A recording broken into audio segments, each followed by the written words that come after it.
তো আগের দিন অবধি আমরা বলে গেছিলাম যে মিওসিস সেল ডিভিশন দুবার বিভাজন হয়। প্রথমবার হয় প্রথম মিওটিক বিভাজন, যেটাকে হ্রাস বিভাজন বলে বা হেটেরোটাইপিক ডিভিশন বলে, আর সেকেন্ডটাকে বলা হয় দ্বিতীয় মিওটিক বিভাজন বা সমবিভাজন বা হোমোটাইপিক ডিভিশন। তো আমি বলেছিলাম যে দ্বিতীয় মিওটিক ডিভিশনটা, যেটাকে সমবিভাজন বলা হচ্ছে, সেটা same as mitosis cell division. তাই এটা আমি আর বলবো না, কারণ মাইটোসিস সেল ডিভিশনে যেসব ঘটনাগুলো ঘটে সেম ঘটনা দ্বিতীয় মিওটিক ডিভিশনেই ঘটে, তাই এটা নিজেদের পড়ে নিতে হবে। প্রথম মিওটিক ডিভিশন বা হ্রাস বিভাজনটা সেটা আজকে পড়বো। আমরা জানি প্রথম মিওটিক ডিভিশনটা দুটো স্টেজে হয়, মানে ফার্স্টে হয় নিউক্লিয়াস ডিভিশন, যেটাকে ক্যারিওকাইনেসিস 1 বলে, আর সেকেন্ডটা হচ্ছে সাইটোপ্লাজম ডিভিশন বা সাইটোকাইনেসিস 1। ক্যারিওকাইনেসিস 1টায় 4টে ফেজে হয়: prophase 1, metaphase 1, anaphase 1 and telophase 1। Prophase 1-এর 5টা উপদশা হয়: leptotene, zygotene, pachytene, diplotene and diakinesis. তো শুরু করা যায়।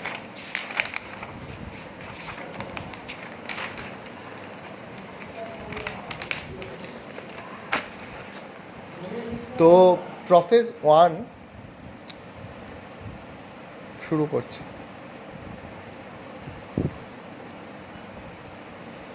প্রোফেজ 1-এর ফার্স্ট উপদশা হচ্ছে লেপ্টোটিন।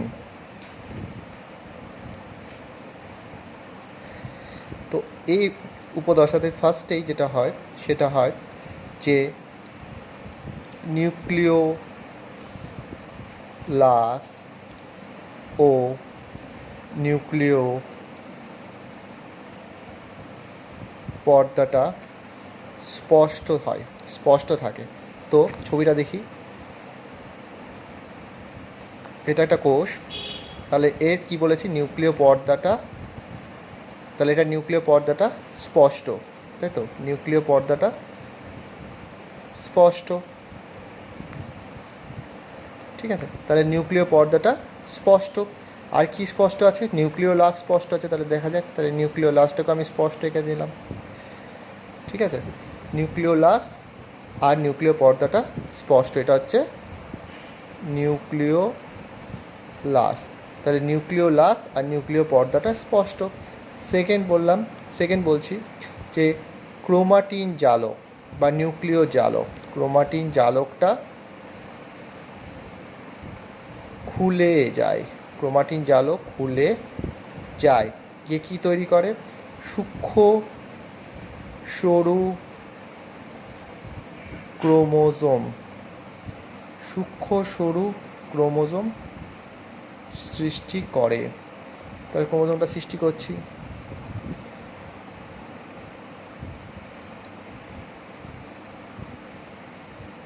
সূক্ষ্ম সরু ক্রোমোজোম সৃষ্টি করছে, তাহলে এটা হয়ে গেল ক্রোমোজোম। সূক্ষ্ম সরু ক্রোমোজোম সৃষ্টি হচ্ছে। থার্ড হচ্ছে ক্রোমোজোমের দৈর্ঘ্য বরাবর, তাহলে আমি এটা এটা যদি ক্রোমোজোম হয়, তাহলে ক্রোমোজোমের দৈর্ঘ্য বরাবর এই ছোট ছোট ঘন ঘন প্রোটিনের অংশ, ছোট ছোট ঘন ঘন প্রোটিন দেখা যায়, মানে এগুলো হচ্ছে দানাদার অংশ, ঠিক আছে? ঘন প্রোটিনের দানাদার অংশ, এগুলোকে বলা হয় ক্রোমোমিয়ার। অর্থাৎ ক্রোমোমিয়ার গঠন স্পষ্ট বোঝা যায়। তাহলে এখানে দিই ক্রোমোমিয়ারটা, এগুলো হচ্ছে ক্রোমোমিয়ার, ঠিক আছে? তাহলে ক্রোমোমিয়ার গঠনটা স্পষ্ট বোঝা যায়। থার্ড হচ্ছে যে এই ক্রোমোজোমের প্রান্তগুলো, ঠিক আছে? ক্রোমোজোমের প্রান্তগুলো, তাহলে লিখি ক্রোমোজোমের, CHR মানে ক্রোমোজোম, ক্রোমোজোমের প্রান্তগুলো সেন্ট্রোজোম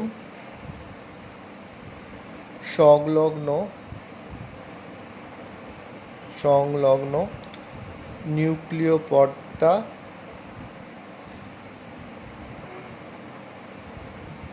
দিকে থাকে। তাহলে সেন্ট্রোজোম সংলগ্ন, মানে সেন্ট্রোজোমের সংলগ্ন বলবো না, সেন্ট্রোজোমের দিকে, হ্যাঁ, সেন্ট্রোজোমের দিকে মানে ক্রোমোজোমের প্রান্তগুলো, এই যে ক্রোমোজোমের প্রান্তগুলো, এগুলো সেন্ট্রোজোমের দিকে নিউক্লিয় পর্দা সংলগ্ন বা নিউক্লিয় পর্দার দিকে বা সংলগ্নে থাকে। তো এরকমভাবে থাকে জিনিসটা, মানে এটা যদি নিউক্লিয় পর্দা হয় তাহলে সংলগ্নটা এরকমভাবে থাকে। এটা নিউক্লিয় পর্দা, তাহলে প্রান্তগুলো থাকে নিউক্লিয় পর্দা সংলগ্ন, এরকমভাবে থাকে। সংলগ্ন থাকে, আবার এটাকে এরকম করে আঁকতে যাই। তো জিনিসটা এরকমভাবে থাকে, নিউক্লিয় পর্দা সংলগ্ন অবস্থায় থাকে। তো এই জিনিসটা অনেকটা প্রাণী কোষের ক্ষেত্রে, মানে এই জিনিসটা অনেকটা সেই ফুলের তোড়া যেরকম হয় সেরকমভাবে বিন্যস্ত থাকে। তো এই জিনিসটা অনেকটা ফুলের তোড়ার মতো বিন্যস্ত থাকে, ঠিক আছে? তো ক্রোমোজোমের প্রান্তগুলো লেপ্টোটিন স্টেজে ফুলের তোড়ার মতো বিন্যস্ত থাকে, যেটাকে বিজ্ঞানী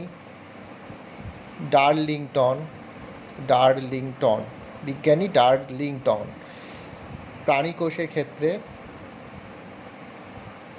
এই ফুলের তোড়াটাকে, এই ফুলের তোড়ার মতো ক্রোমোজোমের বিন্যাসটাকে বলেন বোকে স্টেজ। বোকে মানে হচ্ছে ফুলের তোড়া, বোকে স্টেজ। আর উদ্ভিদ কোষের ক্ষেত্রে সেটাকে বলেন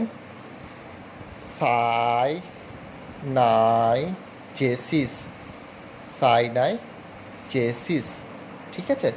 তো এখানেই শেষ হচ্ছে লেপ্টোটিন ফেজটা। তার লেপ্টোটিন ফেজে কী কী ঘটছে প্রথম থেকে আরেকবার বলছি, যে নিউক্লিয় লাশটা সুস্পষ্ট বোঝা যায়, নিউক্লিয় পর্দাটা সুস্পষ্ট বোঝা যায়, ক্রোমাটিন জালকটা খুলে গিয়ে সূক্ষ্ম সরু ক্রোমোজোম সৃষ্টি করলো, ক্রোমোজোমের মধ্যে ক্রোমোমিয়াগুলোকে স্পষ্ট দেখা যাচ্ছে। এরপর হচ্ছে ক্রোমোজোমের প্রান্তগুলো সেন্ট্রোজোমের দিকে নিউক্লিয় পর্দা সংলগ্ন অবস্থায় থাকে, যেটাকে ফুলের তোড়ার মতো দেখতে লাগে, যেটাকে বিজ্ঞানী ডার্লিংটন প্রাণী কোষের ক্ষেত্রে বোকে স্টেজ নাম দিয়েছেন, এবং উদ্ভিদ কোষের ক্ষেত্রে সেটাকে সাইনাইজেসিস বলা হয়। তো লেপ্টোটিনটা বোঝা গেল আশা করি। এরপর হচ্ছে নেক্সট ফেজ হচ্ছে জাইগোটিন। সেকেন্ড ফেজ হচ্ছে জাইগোটিন। এই ফেজে কি হয়? এই ফেজে ফার্স্টেই কি হয়, জলটা বেরিয়ে যায়। এই ফেজে ফার্স্টে জল বেরিয়ে যায়। জল বেরিয়ে গেলে কি হবে, ক্রোমোজোমগুলো আরও স্পষ্ট এবং মোটা হবে, ক্রোমোজোমগুলো আরও স্পষ্ট অ্যান্ড মোটা হবে, ক্রোমোজোমগুলো আরও স্পষ্ট আর মোটা হবে। তবে স্পষ্ট আর মোটা করে নিই। এই দশাতেও নিউক্লিয় পর্দাটা ঠিক থাকে, নিউক্লিয় লাশও ঠিক থাকে। ক্রোমোজোমটাকে আমি মোটা করে নিই, ক্রোমোজোমটা মোটা করে নিচ্ছি। ক্রোমোজোমটা মোটা হয়ে গেল। আচ্ছা, সেকেন্ডে কী বল, ক্রোমোজোমটা মোটা হয়ে গেল, আরেকটা ক্রোমোজোম এখানে, আচ্ছা পরে আঁকছি। তাহলে ক্রোমোজোমটা স্পষ্ট আর মোটা হচ্ছে। সেকেন্ড বলবো যে এখানে সমসমস্ত ক্রোমোজোম বা দুটো ক্রোমোজোম একসাথে পরস্পরের কাছাকাছি আসে, তাহলে দুটি ক্রোমোজোম পরস্পরের সঙ্গে জোট বাঁধে, দুটো ক্রোমোজোম পরস্পরের সঙ্গে জোট বাঁধে। তাহলে আরেকটা ক্রোমোজোম আঁকছি এখানে, দুটো ক্রোমোজোম পরস্পরের সঙ্গে জোট বাঁধে,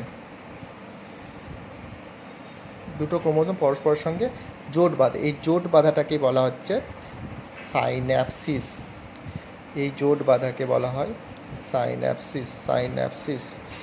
তাহলে দুটো ক্রোমোজোমের পরস্পরের জোট বাঁধাটাকে সাইন্যাপসিস বলে। আর এই সাইন্যাপসিস অবস্থায় জোটবদ্ধ ক্রোমোজোমকে, তাহলে এই সাইন্যাপসিস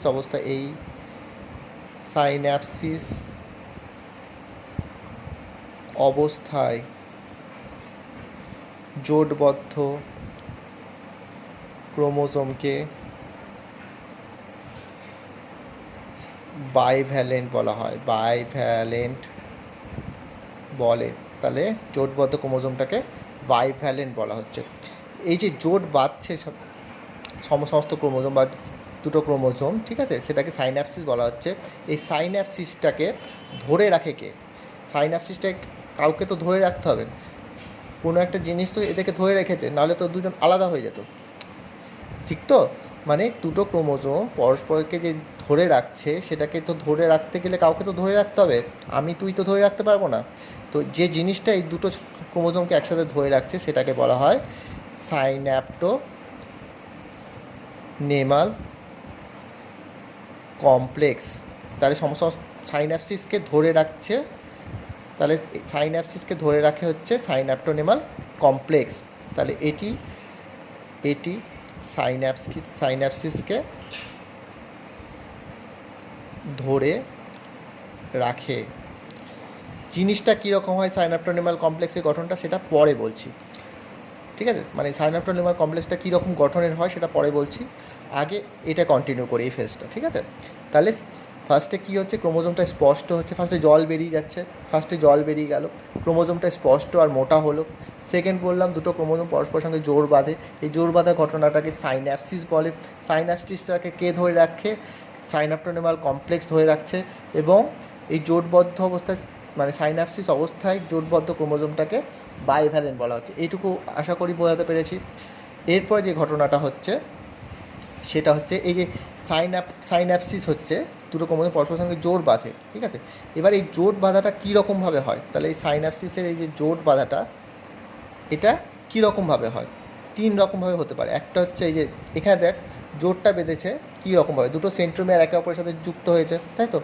মানে দুটো সেন্ট্রোমিয়ার একে অপর দেখ, তাহলে ফার্স্ট যেটা হচ্ছে সেটা হচ্ছে প্রোসেন্ট্রিক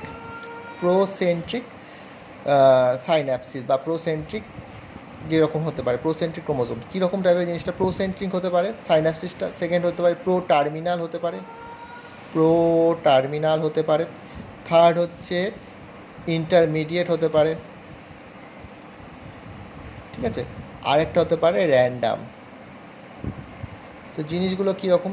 প্রোসেন্ট্রিক মানে হচ্ছে যখন দুটো ক্রোমোজোমের সেন্ট্রোমিয়ার অঞ্চলটা যুক্ত হয়, দেখ সেন্ট্রোমিয়ারটা যুক্ত হলো তো, তাহলে হয়ে গেল দুটো ক্রোমোজোমে সেন্ট্রোমিয়ার যদি যুক্ত হয় সাইন্যাপসিস গঠন করে সেটা হয়ে যায় প্রোসেন্ট্রিক। এটা প্রো টার্মিনাল মানে টার্মিনাল পার্টটা জয়েন্ট হবে, ফার্স্টে টার্মিনাল পার্ট জয়েন্ট হচ্ছে, ঠিক আছে? এখানে সেন্ট্রোমিয়ার জয়েন্ট হচ্ছে না, শুধুমাত্র টার্মিনাল পার্ট বা ক্রোমোজোমের প্রান্ত দেশগুলো জয়েন্ট হচ্ছে, তাই এটা প্রো টার্মিনাল। প্রোসেন্ট্রিক হলে দুটো সেন্ট্রোমিয়ার জয়েন্ট হতে হবে, প্রো টার্মিনাল হলে দুটো ক্রোমোজোমের প্রান্ত দেশ জয়েন্ট হতে পারবে। আর ইন্টারমিডিয়েট মানে হচ্ছে দৈর্ঘ্য বরাবর পুরোটাই জয়েন্ট হবে, দৈর্ঘ্য বরাবর পুরোটাই জয়েন্ট হবে, ক্রোমোজোমের দুটো দৈর্ঘ্য বরাবর পুরোটাই জয়েন্ট হবে। এটা আমি করেছি প্রোসেন্ট্রিকভাবে জয়েন্ট করিয়েছি।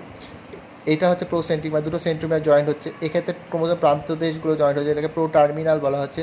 আর ইন্টারমিডিয়েট হচ্ছে একদম দৈর্ঘ্য বরাবর পুরোটাই জয়েন্ট হচ্ছে। আর র্যান্ডাম মানে যে কোনোটাই হতে পারে জয়েন্ট, হয় আজ প্রান্ত দেশ জয়েন হলো বা অন্য যে কোনো দিকে ক্রোমোজোমের যে কোনো দিকেই জয়েন্টটা হতে পারে। আচ্ছা, তো জাইগোটিন স্টেজে ফার্স্টে জল বেরায়, তারপরে ক্রোমোজোমটা স্পষ্ট মোটা হয়, দুটো ক্রোমোজোম পরস্পর সঙ্গে জোট বাঁধে, জোট বাঁধার ঘটনাকে সাইন্যাপসিস বলে। সাইন্যাপসিস অবস্থায় ক্রোমোজোম জোড়াকে বাইভ্যালেন্ট বলা হচ্ছে, এবং সাইন্যাপসিসকে ধরে রাখছে হচ্ছে সাইনাপটোনিমাল কমপ্লেক্স, যেটা গঠনটা আমি এরপরে বলছি। আচ্ছা, এই সাইন্যাপসিসটা কত রকমভাবে হয়? প্রোসেন্ট্রিক, প্রো টার্মিনাল, ইন্টারমিডিয়েট আর র্যান্ডাম, ঠিক আছে? এটুকু আশা করি বোঝাতে পেরেছি। এবার হচ্ছে সাইনাপটোনিমাল কমপ্লেক্সের গঠনটা কীরকম হয় সেটা জেনে রাখতে হবে। কিছুই না, খুব সহজ। সাইনাপটোনিমাল কমপ্লেক্সটা এসসি ফর সাইনাপটোনিমাল কমপ্লেক্স কীরকম হয়? এইটা হয় একটা প্রোটিন, হলো একটা প্রোটিন যেটা সিঁড়ির ন্যায়, সিঁড়ি যেমন ধাপ থাকে ঠিক তেমনি সাইনাপটোনিমাল কমপ্লেক্সে ধাপ আছে। তো এটার ভেতরে মানে সাইনাপটোনিমাল কমপ্লেক্সটা কীরকম হয় দেখতে, এটা 3টে স্তরে বিন্যস্ত থাকে, একটা স্তর, দুটো স্তর আর 3টে স্তর, ঠিক আছে? এই মাঝের স্তরটাকে বলা হচ্ছে সেন্ট্রাল এলিমেন্ট বা কেন্দ্রীয় নালী। এই দুপাশের দুটো সেন্ট্রাল এলিমেন্টের দুপাশের স্তরটাকে বলা হয়, এটাকে বলে ল্যাটেরাল এলিমেন্ট বা প্রান্তীয় কী বলবো নালী। সেন্ট্রাল এলিমেন্ট মাঝে থাকে, দুপাশে থাকে ল্যাটেরাল এলিমেন্ট, ঠিক আছে? তাহলে মাঝে থাকে সেন্ট্রাল এলিমেন্ট, দুপাশে থাকে ল্যাটেরাল এলিমেন্ট। এবার এই সেন্ট্রাল এলিমেন্টের সাথে ল্যাটেরাল এলিমেন্টটা সূক্ষ্ম তন্তুর দ্বারা যুক্ত থাকে, এগুলো হচ্ছে সূক্ষ্ম তন্তু। তো এগুলো হচ্ছে সূক্ষ্ম তন্তুর দ্বারা যুক্ত থাকে। আর এই সেন্ট্রাল এলিমেন্টে কিছু ঘন দানাদার অংশ থাকে, ঠিক আছে? তো এইগুলোকে বলা হচ্ছে রিকম্বিনেশন নডিউল।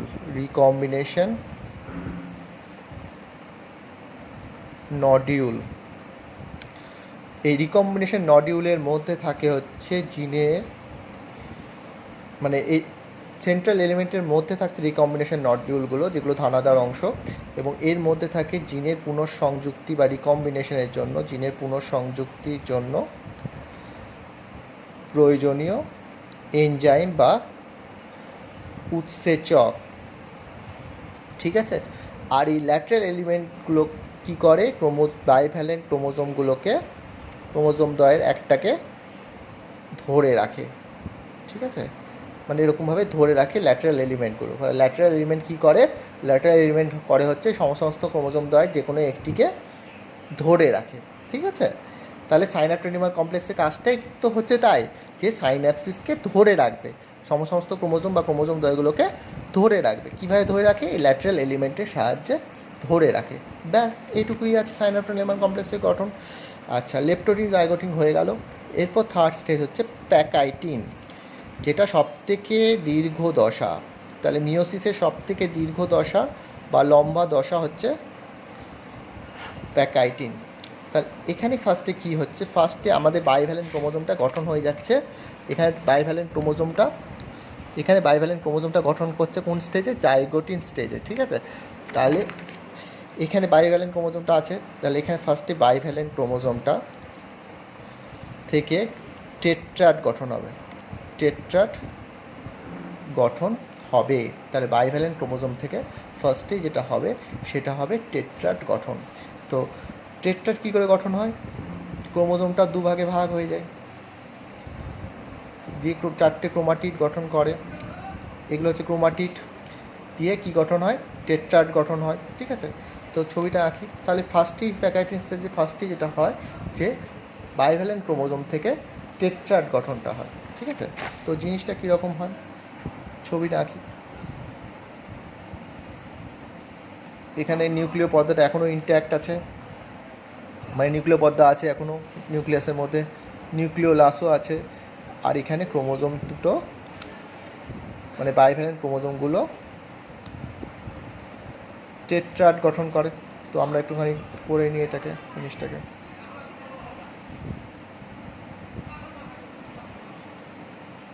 ঠিক আছে, এটা একটা ক্রোমোজোম আর এটা একটা ক্রোমোজোম।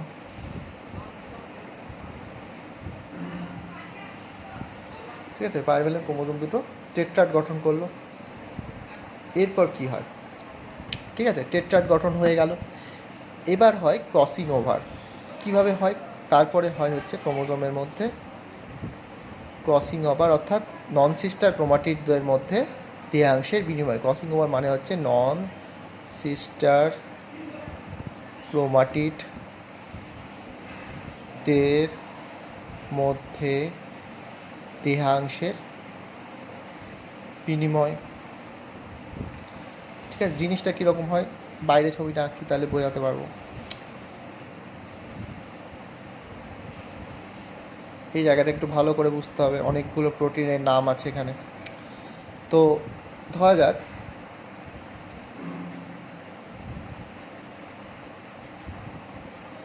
এটা একটা টেট্রাড, তো এর সাথে এর ক্রসিং ওভার হবে, এর সাথে এর ক্রসিং ওভার হবে। তো জিনিসটা এদের একটা অংশকে তো ভাঙতে হবে, তাই তো। ধরা যাক এর সাথে ক্রসিং ওভারটা হবে, তো এর একটা অংশ এর সাথে জুড়তে হবে, আর এর একটা অংশ এর সাথে জুড়তে হবে। অর্থাৎ এই জিনিসটাকে ভাঙতে হবে আর এই জিনিসটাকে ভাঙতে হবে, তাই তো। আমাদের টার্গেট হচ্ছে এখান থেকে এই অংশটা তুলে গিয়ে এর গায়ে জুড়াবো, আর এর গায়ে থেকে একটা অংশ এর গায়ে জুড়বো, তাই তো। তো এই অংশটাকে ভাঙতে হবে। কী করে ভাঙবে, বিভিন্ন টাইপের উৎসেচক বা প্রোটিন আছে এক্ষেত্রে, সেটাকে ভাঙার জন্য কীরকম জিনিসটা। তো ফার্স্টে যেটা হয় যে এর গায়ে একটা আঘাত আনতে হয়, একটা চির ধরাতে হয় জিনিসটা। এটা যদি ক্রোমোজোম হয়, ঠিক আছে, ক্রোমোজোমের এইখানে, ঠিক আছে, ধরা যায় এটা একটা ক্রোমোজোম আছে, তো এইটুকু অংশটাকে আমাকে তুলে নিয়ে গিয়ে অন্য একটা পেনের সাথে জুড়তে হবে বা অন্য কোনো ক্রোমোজোমের সাথে জুড়তে হবে। ঠিক আছে, ধরা যাক এটা, ঠিক আছে। তাহলে এইটুকু অংশকে এখানে এসে জোড়া লাগাবো, আর এইটুকু অংশকে এখানে এসে জোড়া লাগাবো, মানে এটা এখানে যাবে আর এটা এখানে যাবে। তার জন্য এখানে একটা চির ধরাতে হবে। ফার্স্ট কাজ হচ্ছে এখানে চির ধরতে হবে, তাই তো। এই চির বা নিকিং, ঠিক আছে, এই জিনিসটাকে চির ধরাটাকে নিকিং বলে। তাহলে ফার্স্ট যেটা করতে হয় সেটা হচ্ছে নিকিং, অর্থাৎ এই ক্রোমোজোমের গায়ে একটা কি বলবো দাগ কাটতে হয় বা ভাঙনের সৃষ্টি করতে হয়, একটা ভাঙন, একটা চির বা ভাঙন ঘটাতে হবে। এই কাজটা করে হচ্ছে এন্ডোনিউক্লিয়াস, ঠিক আছে। ফার্স্টে একটা চির ধরানো হলো ক্রোমোজোমের গায়ে, ঠিক আছে। এই ক্রোমোজোমের গায়ে একটা চির বা কি বলবো একটা ভাঙন সৃষ্টি করা হলো, যেটা কাজটা করছে হচ্ছে এন্ডোনিউক্লিয়াস এনজাইম। সেকেন্ড হচ্ছে, এবার তো চির ধরালে হবে না, জিনিসটাকে তো এই জায়গাটাকে শুধু চির ধরিয়ে তো লাভ নেই, এবার জিনিসটাতে গ্যাপ সৃষ্টি করতে হবে যাতে এটাকে ভাঙে জিনিসটা, তাই তো। তো জিনিসটাতে গ্যাপ সৃষ্টি করতে হবে। তো গ্যাপ সৃষ্টিটা কে করবে? এই গ্যাপ সৃষ্টি করবে হচ্ছে এক্সোনিউক্লিয়াস। তাহলে এই গ্যাপ সৃষ্টি ক্রোমোজোমের মধ্যে গ্যাপ সৃষ্টি করছে যে এনজাইমটা, সেটার নাম হচ্ছে এক্সোনিউক্লিয়াস। এবার ফার্স্টে নিকিং হলো, তারপরে ফাঁক হলো, জায়গাটা গ্যাপ সৃষ্টি হলো। এবার শুধু গ্যাপ সৃষ্টি করলেই তো হবে না, জিনিসটাকে তো উপড়ে ফেলতে হবে না। তো এই উপড়ে ফেলতে কোন এনজাইম কাজে লাগে? অর্থাৎ গ্যাপটা ভাঙতে, পুরোপুরি একদম ভেঙে দিতে, পুরোপুরি ক্রোমোজোমটাকে ভাঙতে কি এনজাইম লাগে? যেটাকে বলা হচ্ছে ইউপ্রোটিন বা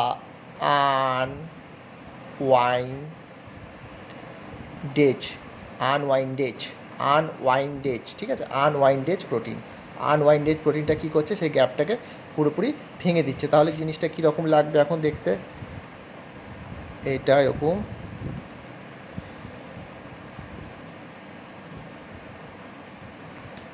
ঠিক আছে। তো জিনিসটা এখন ভেঙে দিত পুরোটাই।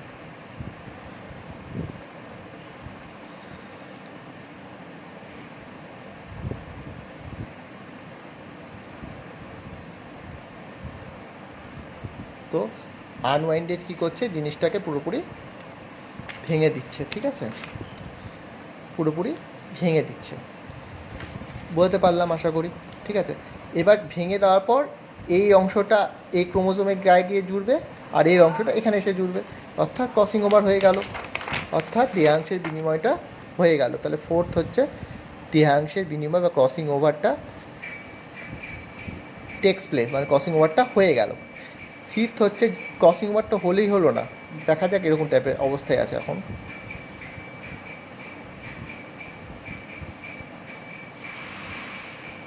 ঠিক আছে,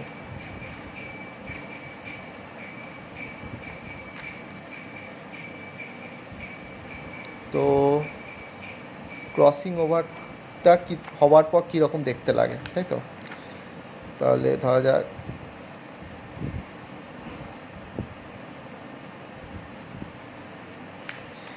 এর সাথে এটা জুড়ে গেছে, এর সাথে এটা জুড়ে গেছে, আর এর সাথে এটা জুড়েছে, এর সাথে এটা জুড়েছে।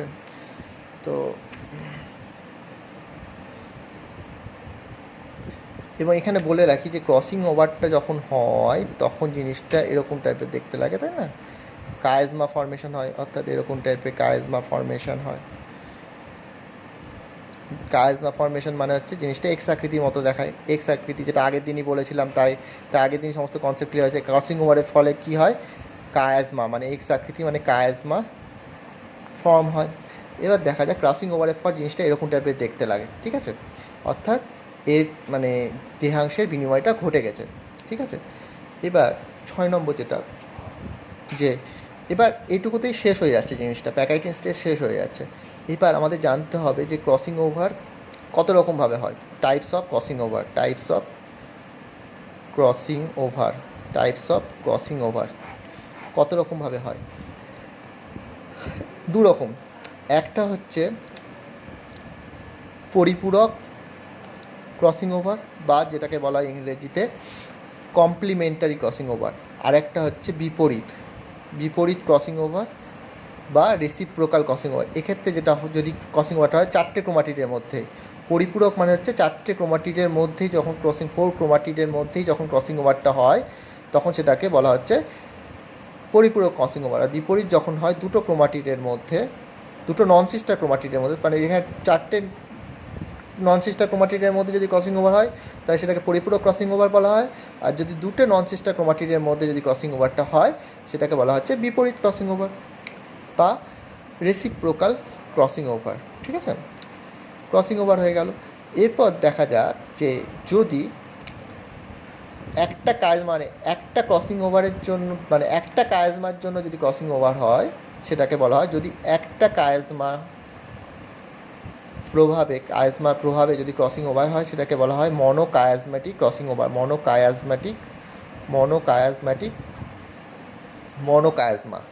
মনোকায়াজমা, ঠিক আছে, সহজ কথা হলো মনোকায়াজমা।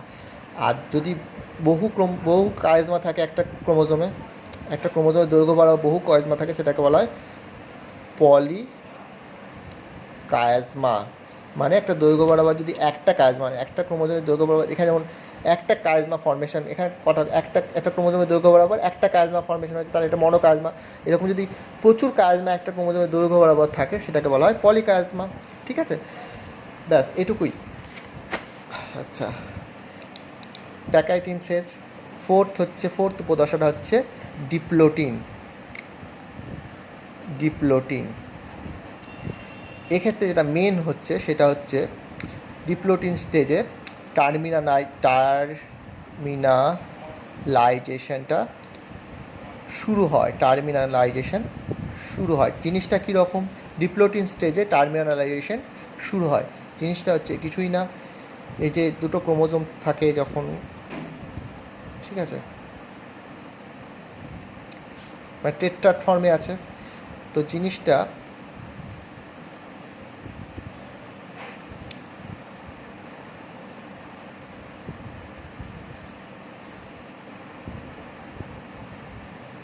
এই যে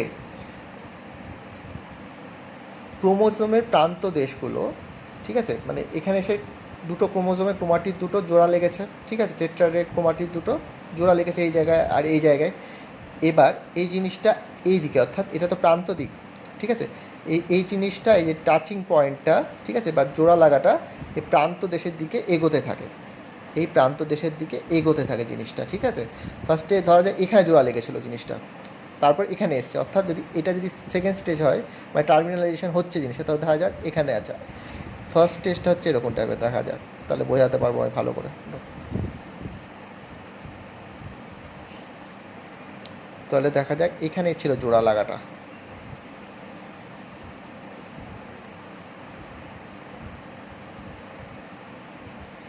তো এখানে ছিল কন্ট্যাক্ট পয়েন্টটা বা টাচিং পয়েন্টটা, তারপর সেকেন্ডে এখানে এলো, অর্থাৎ এই বরাবর এগোচ্ছে জিনিসটা, মানে টার্মিনালাইজেশনটা শুরু হচ্ছে। আস্তে আস্তে কোথায় আসবে? এই প্রান্ত দেশে এসে অবস্থান করবে। ফার্স্টে এখানে এসে জোড়া লেগেছিলো, তারপর এখানে এসে জোড়া লাগছে, তারপর লাস্টে গিয়ে এখানে এসে জয়েন্ট লাগবে, অর্থাৎ লাস্টে যদি আমি করি সেটা পরে দেখাচ্ছি, ঠিক আছে। তো এইভাবে এগোতে থাকছে জিনিসটা, তারপরে দেখা যাচ্ছে যে এখানে এসে জোড়া লাগছে, মানে জিনিসটা এরকম প্রান্ত দেশের দিকে এগোতে থাকছে টার্মিনালাইজেশনটা, তাহলে ডিপ্লোটিন স্টেজে টার্মিনালাইজেশনটা শুরু হচ্ছে।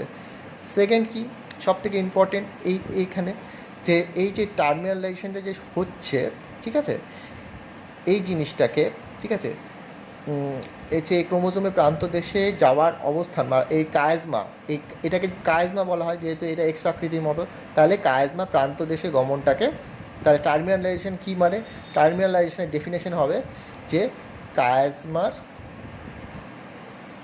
প্রান্ত দেশে গমনকে টার্মিনালাইজেশন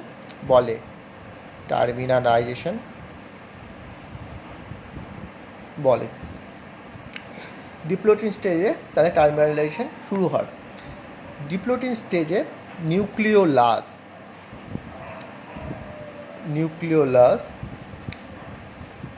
অবলুপ্ত হতে শুরু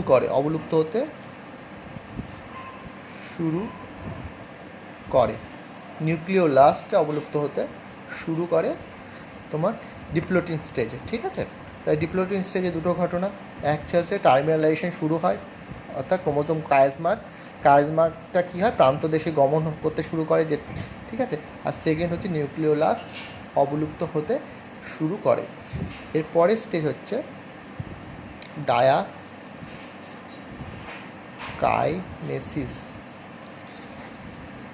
ডায়াকাইনেসিসে যেটা হয় সেটা হচ্ছে এই যে টার্মিনালাইজেশনটা শুরু হয়েছে, ঠিক আছে, টার্মিনালাইজেশনটা এখানে শেষ হয় টার্মিনালাইজেশন। টার্মিনালাইজেশনটা শেষ হয়ে যায়, অর্থাৎ কায়াজমাটা একদম প্রান্তে এসে অবস্থান করে। তাহলে কায়াজমাটা একদম প্রান্তে এসে অবস্থান করে। তাহলে এরকম টাইপের জিনিসটা, ঠিক আছে। ছবিটা বাজে হচ্ছে কারণ এক হাতে মোবাইল ধরে করছিল, তাই ছবিটা একটু খারাপ হচ্ছে, তবে বোঝা যাচ্ছে আশা করি।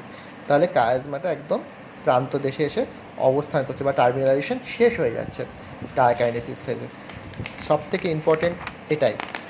সেকেন্ড হচ্ছে ডায়াকাইনেসিস যেটা হচ্ছে সেটা হচ্ছে ক্রোমোজোমটা মোটা হয়ে যাচ্ছে। এর ফলে কী হচ্ছে, ক্রোমোজোমটা আরও মোটা হচ্ছে, স্পষ্ট হচ্ছে। নেক্সট হচ্ছে নিউক্লিওলাস সম্পূর্ণভাবে অবলুপ্ত, নিউক্লিওলাস সম্পূর্ণ অবলুপ্ত হয়, সম্পূর্ণভাবে অবলুপ্ত হয়ে যায় ডায়াকাইনেসিস স্টেজে, ঠিক আছে। এরপর যেটা হচ্ছে, এক্ষেত্রে প্রফেজ ওয়ানটা শেষ হয়ে যাচ্ছে। প্রফেজ ওয়ানে 5টা স্টেজ এখানে এসে শেষ হয়ে যাচ্ছে, ঠিক আছে।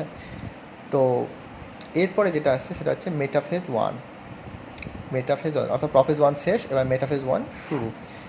মেটাফেজ ওয়ানে আগে, আচ্ছা, ডায়াকাইনেসিস আরেকটা জিনিস ছুটে গেছে, যে এই স্টেজে এসে না বেম তন্তুটা গঠন, মানে বেম তন্তু গঠন শুরু হয়। বেম তন্তু গঠন শুরু হয়, জাস্ট শুরু হয়, মানে সেন্ট্রিওল থেকে অ্যাস্ট্রাল রশ্মি ফর্ম করে, ঠিক আছে, জাস্ট বেম তন্তুটা গঠনটা জাস্ট শুরু হয়েছে। মেটাফেজ ওয়ানে এসে ফার্স্টেই যেটা হয় যে নিউক্লিয় পর্দাটা সম্পূর্ণ অবলুপ্ত হয়ে যায়। নিউক্লিয় পর্দা, নিউক্লিয় লাস্টে অবলুপ্ত হয়, সম্পূর্ণ অবলুপ্ত হয় ডায়াকাইনেসিস ফেজে। আর মেটাফেজ ওয়ানে এসে নিউক্লিয় পর্দাটা সম্পূর্ণভাবে অবলুপ্ত হয়ে যায়। সেকেন্ড হচ্ছে মেটাফেজ ওয়ানে যে বেমতন্তু গঠনটা পুরোটা কমপ্লিট হয়ে যায়। এখানে বেমতন্তু গঠনটা যেখানে শুরু হয়েছিল ডায়াকাইনেসিস ফেজে, সেটা মেটাফেজ ওয়ানে এসে বেমতন্তু গঠনটা হয়ে যায় পুরোটাই। থার্ড যেটা হয় সেটা হচ্ছে ক্রোমোজোমের সেন্ট্রোমিয়ারগুলো, ঠিক আছে, ক্রোমোজোমের সেন্ট্রোমিয়ারের দ্বারা বেমতন্তুগুলো যুক্ত হয়, ঠিক আছে। ক্রোমোজোমের সেন্ট্রোমিয়ারের দ্বারা বেমতন্তুগুলো যুক্ত হয়ে সেটা ক্রোমোজোমের বিষুব অঞ্চলের দিকে এগোতে থাকে। তাহলে এটা যাওয়া যাক, বেমতন্তু গঠন হচ্ছে, ঠিক আছে। তাহলে বেমতন্তু গঠন হচ্ছে এবং যে ক্রোমোজোমগুলো মেটাফেজ এই বিষুব অঞ্চল, ক্রোমোজোমের বিষুব অঞ্চলের দিকে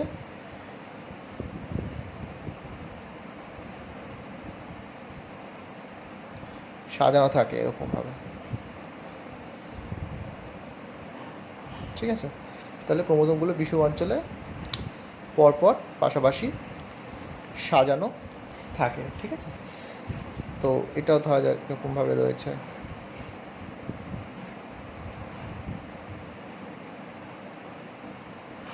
ঠিক আছে। বিষুব অঞ্চল বরাবর সাজানো থাকছে, এটাকে বলা হয় মেটাফেজ প্লেট। আর যে ক্রোমোজোমগুলো এখানে ছিল, ক্রোমোজোমগুলো এখানে ছিল, এখান থেকে এখানে এসছে, অর্থাৎ বিষুব অঞ্চলের দিকে এসছে। এই চলনটাকে, মানে এই জিনিসটাকে, মানে ক্রোমোজোমগুলোর এক মেরু থেকে ক্রোমোজোমের বিষুব অঞ্চলে আসাটাকে বলা হয় কংগ্রিশন। কি বলা হয়? কংগ্রিশন। কংগ্রিশন বলা হচ্ছে এটাই, যে ক্রোমোজোমের প্রান্ত দেশ থেকে বা মেরু থেকে ক্রোমোজোমগুলোর বিষুব অঞ্চলে আসাটাকে কংগ্রিশন বলা হয়। ব্যাস, কংগ্রিশন হচ্ছে। এরপর হচ্ছে অ্যানাফেজ ওয়ান। অ্যানাফেজ ওয়ানে যেটা হয় সেটা হচ্ছে এই যে ক্রোমোজোমগুলো একে অপরের থেকে আলাদা হয়। কী করে হয়? এবং বেমতন্তু সংকোচন হয়। ফার্স্টই হয় বেমতন্তু সংকোচন। বেমতন্তু সংকোচন হয়। কী করে হয় বেমতন্তু সংকোচনটা? এই বেমতন্তুটা উদ্ভিদ কোষের ক্ষেত্রে মাইক্রোটিউবুলস গঠন করে। এই মাইক্রোটিউবুলসটা টিবিউলিন প্রোটিন দ্বারা গঠিত। আর এই টিবিউলিন প্রোটিন যেগুলো থাকে মাইক্রোটিউবুলসে, সেই টিবিউলিনস প্রোটিনগুলো ফুলে যায়। টিবিউলিন প্রোটিনগুলো যেই খুলে যায় তখনই বেমতন্তুটা সংকোচন হয়। সংকোচন হওয়ার ফলে বেমতন্তুতে টান পড়ে। এর ফলে কী হয়? এই যে ক্রোমোজোমগুলো একে অপরের থেকে আলাদা হয়ে যায়, একে অপরের থেকে আলাদা হয়ে যাচ্ছে।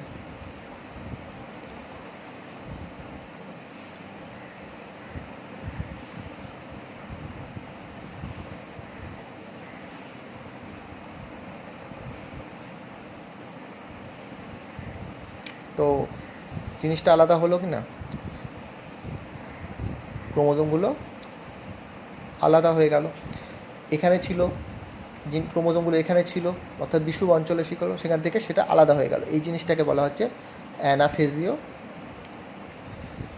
চলন, অর্থাৎ ক্রোমোজোমের দুটো মেরুর দিকে আসাটাকে অ্যানাফেজিও চলন বলা হচ্ছে। কী জন্য আসছে? যেহেতু প্রেমতন্তুর সংকোচন হচ্ছে, তার ফলে আসছে। ক্রোমোজোমের মধ্যে বিকর্ষণ হচ্ছে, তাই জন্য আসছে। এবং প্রেমতন্তু সংকোচনটা কী করে হচ্ছে? যে প্রেমতন্তুর মধ্যে যে টিউবুলিন্স প্রোটিন থাকে সেগুলো খুলে যায়, প্রেমতন্তু থেকে খুলে যায়, তার ফলে কি হয়? যে সংকোচনটা হয়।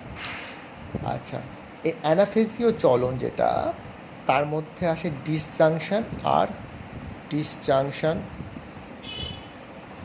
আর নন ডিসজাংশন। ডিসজাংশন কি? এটাকে বলা হয় ডিসজাংশন, মানে যখন ক্রোমোজোমগুলো এখানে ছিল, মাঝখানে ছিল, বিষুব অঞ্চলে ছিল, এবার একটা ক্রোমোজোম এই মেরুর দিকে চলে যাচ্ছে, একটা ক্রোমোজোম এই মেরুর দিকে, একটা ক্রোমোজোম এই মেরুর দিকে চলে যাচ্ছে, একটা, মানে সমভাবে দুটো ক্রোমোজোম দুদিকে দুটো মেরুর দিকে চলে যাওয়াচ্ছে, সেটাকে বলা হয় ডিসজাংশন। আর নন ডিসজাংশনের ক্ষেত্রে দেখা গেল যে এটা, এই ক্রোমোজোমটা এই দিকে না গিয়ে এই দিকেই চলে গেল, অর্থাৎ এরকম টাইপ ব্যাপারটা, অর্থাৎ বেশি ক্রোমোজোম চলে যাওয়া একদিকে, ঠিক আছে, আর এই দিকটা ফাঁকাই থেকে গেল, ঠিক আছে। তো এই ক্রোমোজোমটা এইদিকে না গিয়ে, অর্থাৎ এইদিকে না গিয়ে চলে গেল হচ্ছে উপরের দিকে, মানে এইদিকে গিয়ে এক্সট্রা চলে গেল, তো এটাকে বলা হচ্ছে নন ডিসজাংশন, সহজ কথায়। আচ্ছা, অ্যানাফেজ ওয়ানের পর হচ্ছে টেলোফেজ ওয়ান। টেলোফেজ ওয়ানে ওই আগের মতনই, যেমন আমরা আগেই পড়েছিলাম মাইটোসিস স্টেজে টেলোফেজ ওয়ান, যে এক্ষেত্রে ফার্স্টে যেটা হয়, নিউক্লিওলাসের আবির্ভাব হয়, নিউক্লিয় পর্দার আবির্ভাব হয়, ঠিক আছে। থার্ড হচ্ছে যে বেমতন্তুটা, মানে সেন্ট্রোমিয়ারটা অবলুপ্ত হয়ে যায়, অর্থাৎ বেম অবলুপ্ত হয়, ঠিক আছে। তো জিনিসটা এখন এই ফেজে রয়েছে, এখানে ক্রোমোজোমগুলো রয়েছে, নিউক্লিওলাস আর নিউক্লিয় পর্দা, এই যে এটা ক্রোমোজোম, আর এখানে নিউক্লিওলাসের আবির্ভাব হয়েছে, আবার পুনরায় নিউক্লিয় পর্দার আবির্ভাব হয়েছে। তো এইভাবে রয়েছে টেলোফেজ ওয়ানে। এরপর হচ্ছে সাইটোকাইনেসিস ওয়ান। উদ্ভিদ কোষের ক্ষেত্রে আলাদা, প্রাণী কোষের ক্ষেত্রে আলাদা। আমরা জানি উদ্ভিদ কোষে কোষপাত গঠনের মাধ্যমে হয়, আর উদ্ভিদ কোষে কোষপাত গঠনের মাধ্যমে হয়, আর প্রাণী কোষে খাঁজ বা ফাড়ো সৃষ্টির মাধ্যমে সাইটোকাইনেসিস অর্থাৎ সাইটোপ্লাজম বিভাজনটা হয়। কীরকমভাবে হয়? উদ্ভিদ কোষে কোষপাতটা আমি বলেছিলাম যে মাইক্রোফিলামেন্টস জমা হয়ে কী করে, ফ্ল্যাগমোপ্লাস্ট গঠন করে, ফ্ল্যাগমোপ্লাস্টের সাথে গলগি ভেসিকল যুক্ত হয়ে কী করে, কোষপাত গঠন করে, এবং কোষপাতের দুপাশে কী হয়, ভৌত রাসায়নিক পরিবর্তনের মাধ্যমে সাইটোপ্লাজমটা ডিভিশন হয়। আর খাঁজটা কী করে সৃষ্টি হয় প্রাণী কোষে, এটা আমি বলিনি, এটা এখন বলছি, যে অ্যাক্টিন আর মায়োসিন প্রোটিনটা কী হয়, এর মাধ্যমে অ্যাক্টিন আর মায়োসিন প্রোটিনটা একটা রিং সৃষ্টি করে, সেটার নাম হচ্ছে কন্ট্রাকটাইল রিং। তাহলে অ্যাক্টিন আর মায়োসিন কী সৃষ্টি করে? কন্ট্রাকটাইল রিং সৃষ্টি করে, তার মাধ্যমে একটা খাঁজ বা ফাড়ো সৃষ্টি হয় প্রাণী কোষের ক্ষেত্রে। এভাবে সাইটোপ্লাজমটা বিভাজন হয়, ঠিক আছে। এখানেই শেষ হচ্ছে আমাদের ক্যারিওকাইনেসিস এবং সাইটোকাইনেসিস ওয়ান, অর্থাৎ ফার্স্ট মিওটিক ডিভিশন। আর আমি বলেছি সেকেন্ড মিওটিক ডিভিশনটা same as mitosis cell division, তাই সেটা আগেই বলে দিয়েছিলাম, তাই সেটা একবার পড়ে নিবি, তাহলে আশা করি হয়ে যাবে। আর আশা করি এইটুকু অবধি বোঝাতে পেরেছি।